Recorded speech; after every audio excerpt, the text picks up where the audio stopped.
everyone. Welcome to another episode of the Sam and Matt Show. I'm Sam, I'm Matt. and this is our show. Wow. All right. So let's get into it. We talk about content. We talk about marketing on the premise of gaming and esports. So with that, I want to start talking about what I teased on the last video. If you're coming from the last video, any of you watching it on YouTube. I teased that esports is turning into traditional sports. Now, that's a very, very broad topic. What could that allude to? This is a big op-ed piece of mine. Matt has no idea what I'm about to talk about, so I'm very curious on your take because this can go so many directions. One thing that I'm actually worried about is that as I see I'll specifically talk about League of Legends esports, the LCS. As I see this esport getting more and more professionalized, I feel like it is going to get harder and harder, and it's starting to get harder and harder for the audience to directly connect with their favorite players. You know, back in the day, like the cool thing about esports compared to traditional sports is like you could not watch LeBron James practice free throws on a closed court for 3 hours, right? But you could watch Doublelift streaming, even like back in the day, they were like streaming their scrims against other teams on Twitch, right? But now I think there's like the least amount of pro players that are actually streaming at all because Really, I disagree with this take. okay, that's awesome. So like I feel like there's less people streaming because have a really structured, fixed, like healthy lifestyle, work-life balance where they're like, you know, trying to get actually 8 hours of sleep, not degenning, not streaming for 4 hours afterwards, interacting with the community, and then going straight into practices for like 12 hours straight or anything like that. So I'm worried that we're in this place where League of Legends is starting to hit a point where it's becoming more like traditional sports, professional sports, where like the audience and fans to their favorite competitors, like there's a huge chasm between them. What are your thoughts on that?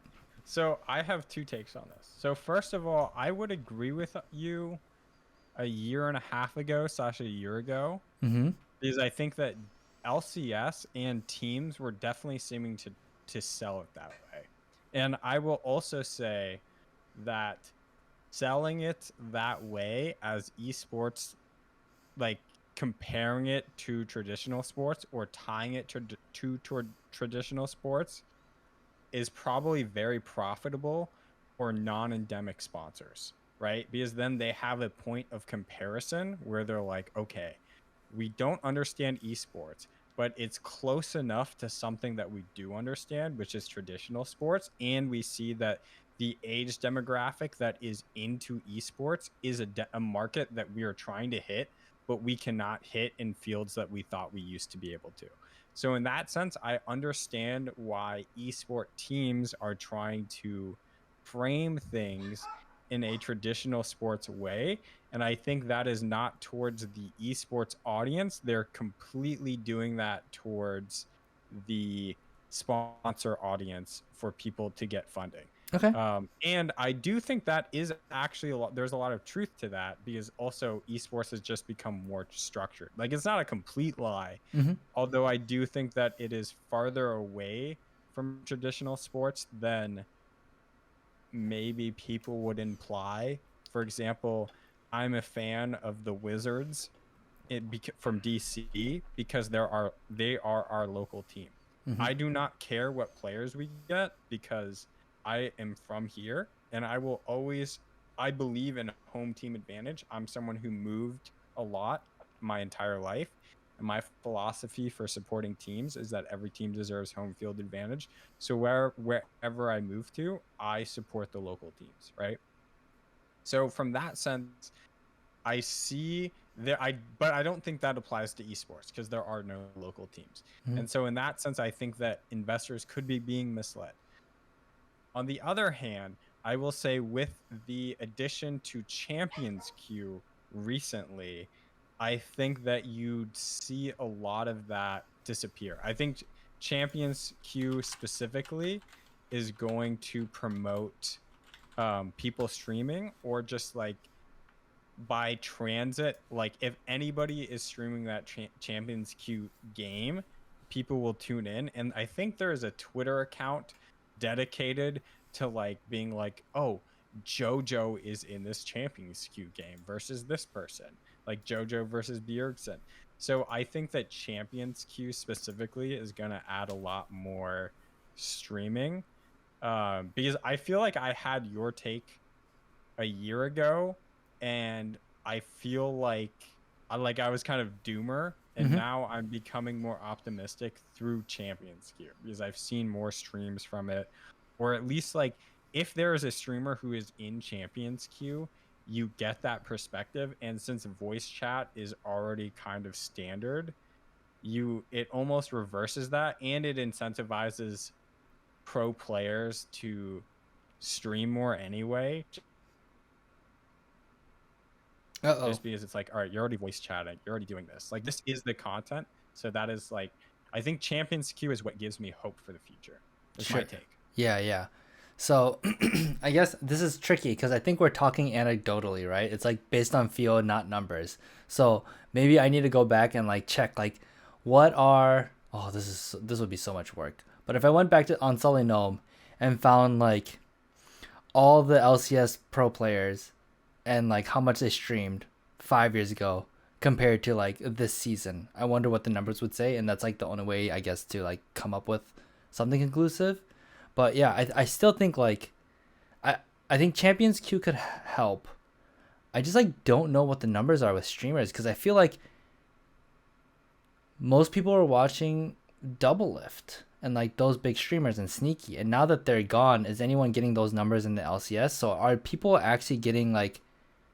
I feel like just pros LCS pros are getting a little bit less available to the fans, and that's my big take. I know you mentioned a few other things which I agree with when it comes to emulating traditional sports, when it comes to the business side of things, but when it comes to just like the fan interact, like in Melee, if you want to go shake Mango's hand, you can shake Mango's hand.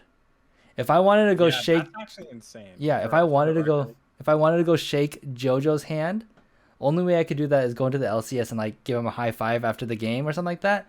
or like a fan meetup that's Yeah, structured. yeah, but like how many fan meetups are there? Like how easy is it to like talk to JoJo if he I don't know if he stream I actually have no idea if he streams, right? So like how accessible are the esports players now? And I think you see this like Melee has like actually all of FGC has like still like that grassroots feel, but then Mhm. like is if Apex like pops off or if Rocket League becomes like a tier 1 esports finally, is that going to happen to Rocket League pros? Are they less accessible? Are they creating less content on YouTube? Are they streaming less? And I feel like League of Legends is one of the places that it's like that is an esports that's like tier 1 that is like ahead of everyone else, a lot of other esports, and I starting to feel like pros are less accessible to fans. Org content, streams, meetups, etc. Okay, so my hot take on this is, I don't even know if it's a hot take, but I think that if you're comparing anything to Melee, I think Melee is in a league of its own in Mm-hmm. terms of even the talent understanding where they're positioned for the industry. For example, J Mook, he is someone who got second at Genesis, beat IBDW, beat None, beat Plup, Mm-hmm. and he was virtually like to the casual audience unknown. To like the people tuned in, he's kind of like, oh, it's Jmook, but you don't think he's gonna win, or you don't even think he's gonna like hit top 8 or even top 16. He's kind of like he, as far as I know, it is the biggest Cinderella run in the modern era, and Yeah. people in Melee would say the biggest actual Cinderella run because the way brackets were seeded in the past were not as diligent. But people were talking to him about like, oh, a tier 1 team should pick him up, right? And the comments from other Melee pros were like, wait, make content and then field offers.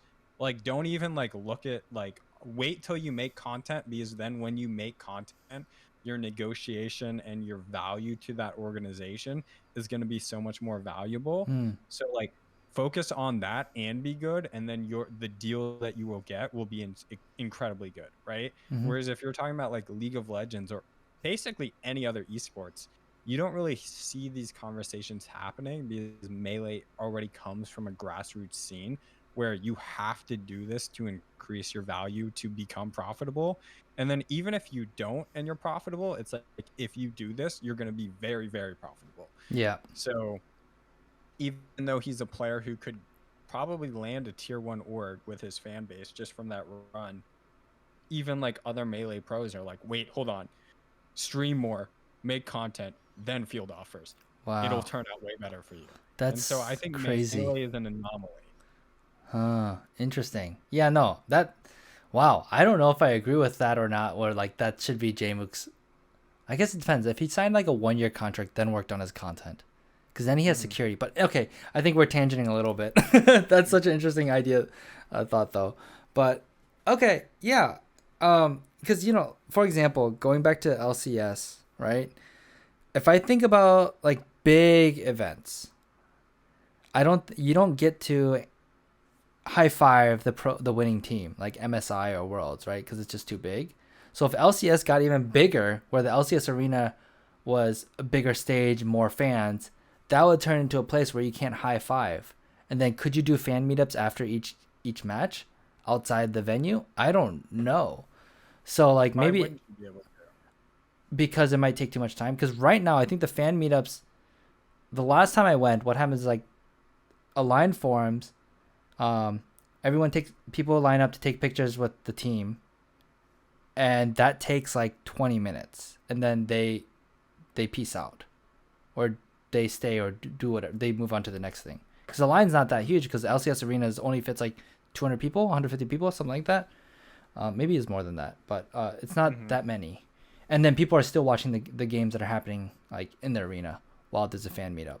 So if you have a huge stadium where it takes like an hour of fan meetups for the line, does that fan meetup still happen? I don't know. Why not? Like because if you're, let's say you win, right? Like if you're a losing team, I can understand why you just wouldn't want to do fan meetups, right? But But you like need to if if you're a losing team, right? For your brand value? Yeah, I mean, kind of, but like I Maybe think not. if you don't, other people will understand it, right? Mhm. Mhm. Like you can just capitalize even if you win against a small team, right? Like even if you're a bottom team, you will probably grind out a few wins, and then if you want to do fan meetups, like that option is available to you. But I feel like if you're on game day, right, you're preparing all week or however long for the game.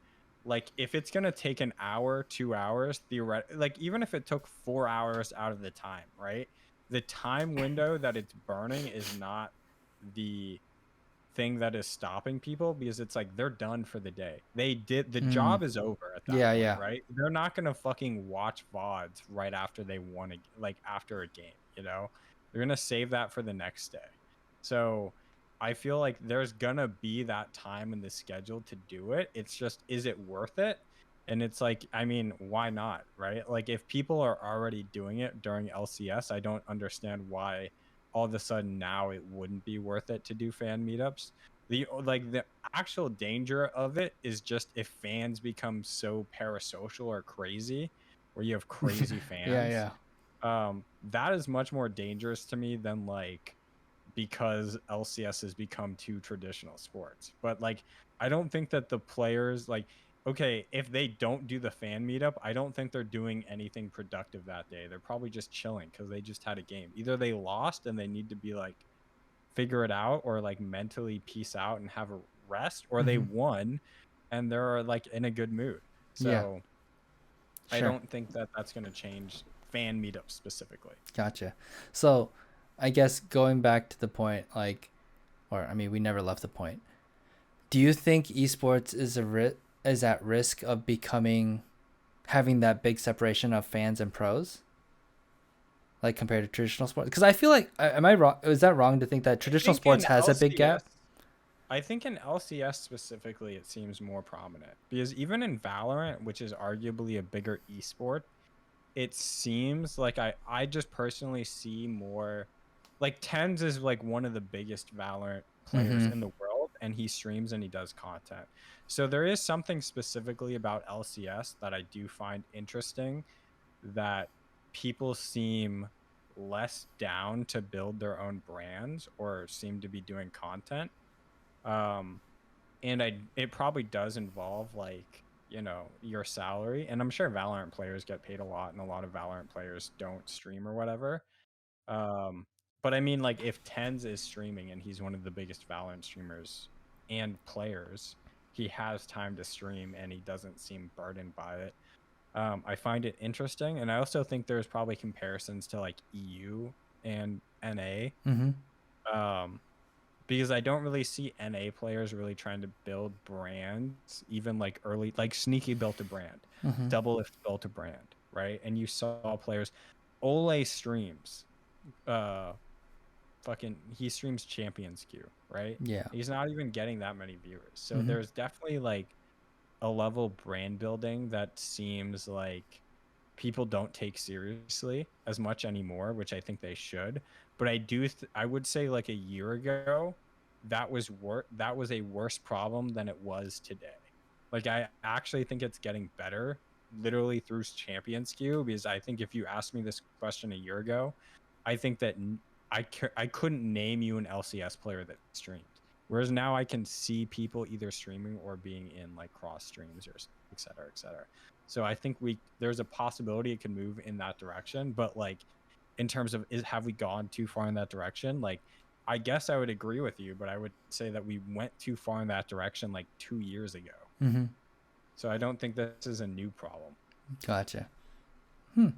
So you think we pretty much like hit the, like, we're not, it's not gonna get much worse than it is, because we already hit that, like, we've crossed that line maybe 2 years ago, and it's like probably I gonna mean, just be there. yeah.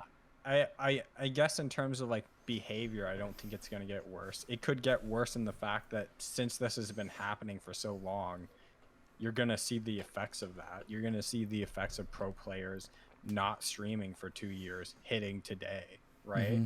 But I think it can still be reversed. Also, I think you're seeing a switch where 100 Thieves players are very socially active. They're not scared to shit talk. They're not scared to do this because there's been public feedback of what you're talking about, where people are almost too, they're in their interviews, they're too like by the book. Mm-hmm. And now it's kind of the script has flipped. And EG as well, where they're very comfortable being personalities. So I think that the actual new players coming up today are most likely probably going to, I feel like the script is flipping back in the favor of like, we had this, then we didn't have this, and now there's like a lot of community criticism about not having it, where people are really pushing for it. Mm-hmm. And that's why you're seeing like fucking Danny being like, yeah, we're gonna 3-0 100 Thieves, even though he's like the quietest player on EG. Mm-hmm. And stuff like that. And like a lot of the rookies, the behavior that I see from the rookies is what gives me hope, because I feel like they've seen it from the outside, came in, and are like, okay, this didn't work, so we're gonna pivot. Yeah. All right. Cool. Should we move on to the next one? Yeah, I'm down. All right. Also, I do want to hit some of the questions in chat. Yeah, let's do it. So Fire Sky specifically, she said, so players' worth is not just how good they are, but also how much content they can bring to their orgs. Yes, that is very true, because if you're very good but you cannot sell a t-shirt, or you can't make the org money, it is not necessarily as valuable as someone who is less good but people really like, and they will buy their jersey or buy their t-shirt. So that's another way to look at esports, is like, you can be really good, and if you are good, that is a very marketable skill. But if you're really good and people like you and you're a personality, that is infinitely more marketable. Where being good can make you very marketable, but if you don't capitalize on that marketability, it's not as valuable as you would think. You have to be the best for that to be your only thing. Oh, and you can't control that necessarily. It's tricky. I think you're right about marketability, I think there's also if you're really good and you're winning, like that is a really good place to be in too, because most of the time, and you can see plenty of um, things that break this like statement, but most of the times if you're winning, you get fans. If you're winning, you get money, because that means like the marketability part of that means like, hey, if you're on a jersey, you get seen twice as much as if you're a 10th place team, right? Or your brand now is associated with a winning team or a winning player. So like, yes, if you have no personality but you are the best, or you are so good that your team keeps winning, that is great. It's horrible for content. It's horrible for like content activations with partners, because it's just like this person's a robot and makes horrible content. But if you're winning and your team, like, and that's really important to organizations sometimes, like that might be more valuable than you being able to do a random content piece. And that's why you're starting to see organizations like 100 Thieves, like EG, that are getting influencers or streaming, because they need eyeballs on content, not just on stage. Because esport, everyone's like losing money on the esports teams, like winning a prize pool, unless it's like TI, you don't get that money back. Getting first, I think like you get prize money for winning LCS and even placing like 6 in LCS, but no one talks about it because it like doesn't mean anything. It doesn't change anything. Doesn't mean we can hire an extra person on staff or anything like that. So yes, content, being great on content makes you definitely more marketable for partners and activations and content stuff. But I'm pretty sure a lot of esports orgs like really, really value winning, and they'll pay for someone that will win too. It just might not be great for like content necessarily. Okay, so to give an example on that, Mm-hmm. right? So Danny got a pentakill in the LCS in the semifinal game, and then the crowd, like EG's fan base, rose incredibly. Mm-hmm. And EG content is not super popular right now, or at least it wasn't before that point. It might be growing at this point, right? So if you are the best or you do something crazy, being that good is more valuable than just being super marketable if you are that good. Mm-hmm. But if you're also that good and you are marketable in a Oh yeah. personality, like if you look at Zane from Golden Guardians, he is literally one of the best, arguably the best player in Melee, and he does content and he does like skits and he enjoys doing it, right? So if you have both, that becomes like a multiplier effect where you have like the best player in the world who is also of like a charismatic or likes doing content, where it's like you can, if you're the best, you can beat out just content people. But if you are the best and you do content, you have just like 10x'd both of those things, because they like synergize with each other, and now you can hit a market there that people will tune into you just because you are the best, or just because you're entertaining, and the fact that you have both is just like an insane value to organizations, because the sponsorships that you can get and like the activations where if that player is like, hey, go check out Grubhub, and they're a personality and know how to be charismatic and draw people to that sponsor, Grubhub is going to get so much value from that, where it's not going to feel like, oh yeah, go check out Grubhub. So Yeah. I think it's like you can be, if you can get by just being good, but you have to be insanely good to do it. And if you're insanely good, you might as well do content anyway, because you're still going to increase your value to orgs because that's going to become a multiplier effect. That is my opinion on it. Yep. You can definitely make a lot more money on your Yeah. if you talk about it in your contract, which your agent should be doing or whatever. But anyway,